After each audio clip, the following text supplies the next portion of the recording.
Look at the camera. Look at the camera. No, hold it right here. And look at the tire. Ready? Okay, nice.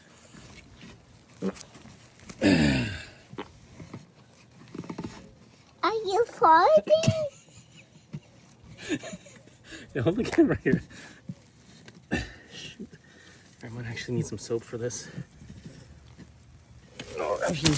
No. Just brute force should do it. So? Right, we do need soap. Alright, so the problem with this is you really only get one shot. Maybe if you wrapped around twice, you get more shots, but you need to pull really hard to the outside. And you need to kind of sit here. So you're not actually like slipping it around, you're actually using it as a pry bar. Like this. See? And then you gotta make sure the other end doesn't pull. All right, ready for this? Last part. Look at that. It's done.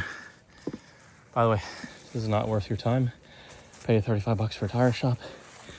Last time I tried to do it with tire spoons, I ended up, cheap Amazon tire spoons, I ended up destroying the wheel. So don't use tire spoons. They're only for steel wheels. All right, now I gotta just put air in it. If you want, you can take the valve stem valve out that help you turn the pressure up to get the bead to lock. But I don't think I need to do that for these. Okay, this method is not working. All right, I can't get it to go, so I'm gonna take the valve stem out. You can use needle nose pliers if you don't have this tool.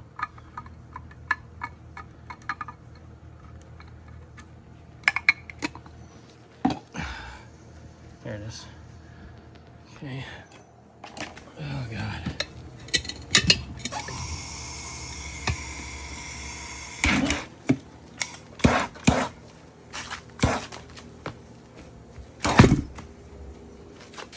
I never actually did this before. So. Is it recording right now? Yeah. Oh yeah. Okay. Stand Yeah. back more.